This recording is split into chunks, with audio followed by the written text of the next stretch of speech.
प्रश्न ये है कि हम कैसे जानें कि भगवान हमसे प्रसन्न हैं? महाराज जी, मन में सदा डर रहता है कि कहीं हमसे कोई गलती ना हो जाए। पहली बात तो जब हम कभी संतों से मिलते, किसका प्रश्न है? प्रश्न आपका। तो उसी समय प्रमाण मिल जाता है कि भगवान हम पे प्रसन्न है। अब मोहि भा भरोसा हनुमंता, बिनु हरि कृपा मिल। मतलब भगवान हम पे प्रसन्न है, तभी धाम संत समागम, ये सौभाग्य, ये दुर्लभ बात है।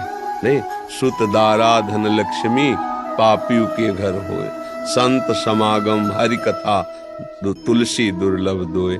यदि भगवान के भक्तों का संग मिल रहा है और भगवान की नाम रूप लीला की चर्चा मिल रही, मानो अब भगवान हम पर प्रसन्न है।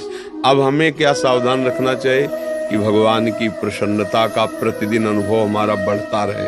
वो कैसे बढ़ता है? कहते हैं श्रीमद् भागवत में वर्णन, जो प्रतिपल भगवान की शरण भावना में रहते हुए भगवद आश्रय लेकर आए हुए दुख सुख को समान भाव से सह लेता है और निरंतर नाम जप करता है, तो भगवान को उसे ऐसे प्राप्ति हो जाती है जैसे पिता की संपत्ति पर पुत्र का अधिकार हो जाता है। ऐसे भगवत प्राप्ति कर लेता है। तो नाम जप करते रहो, भगवान के आश्रित रहो, तुम्हारे ही कर्म के अनुसार दुख सुख आएंगे।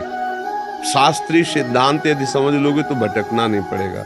ये हमारे अंदर भटकन रहती है ना कि कोई कुछ ऐसा कर दे कि हम सुखी हो जाए। नहीं, बिल्कुल भ्रम में मत रहना। आपके किए होगा, आपके किए।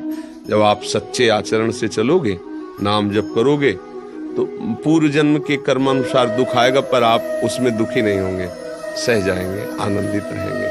आपका मार्ग आगे का बहुत अच्छा हो जाएगा। अब पुरानी फसल जो हमारी है वो काट के जो रख दिया, अब उसको तो खाना ही पड़ेगा। अब आगे की फसल अच्छी तैयार करो, पुरानी वाली तो निपट जाएगी धीरे से।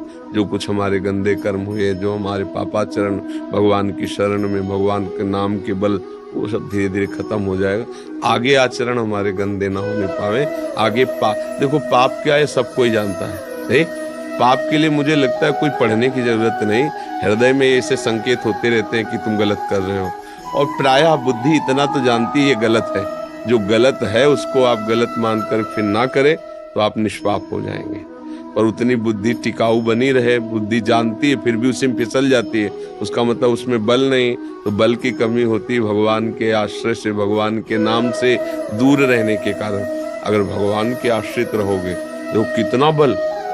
अंगद जी महाराज रावण की सभा में जब रावण बार बार कहता है तुम उस मनुष्य के, मनुष्य भगवान राम को, उनको गुस्सा आ जाता है कि तुम जिसे बार बार मनुष्य कहते हो, उसका मैं एक क्षुद्र दास हूँ, दूत हूँ, भरी सभा में पैर जमा रहा हूँ। यदि तेरी सभा में कोई महावीर हो, मेरा पैर उठा दे तो हमारे स्वामी वापस लौट जाएंगे, सिया जी को हार जाएंगे। स्वामी की संपत्ति पर सेवक का अधिकार थोड़ी होता हारने जीतने का। लेकिन देख लो भक्ति, हाँ भक्ति, पूरी सभा में एक से एक वीर तिल भर नहीं हिला।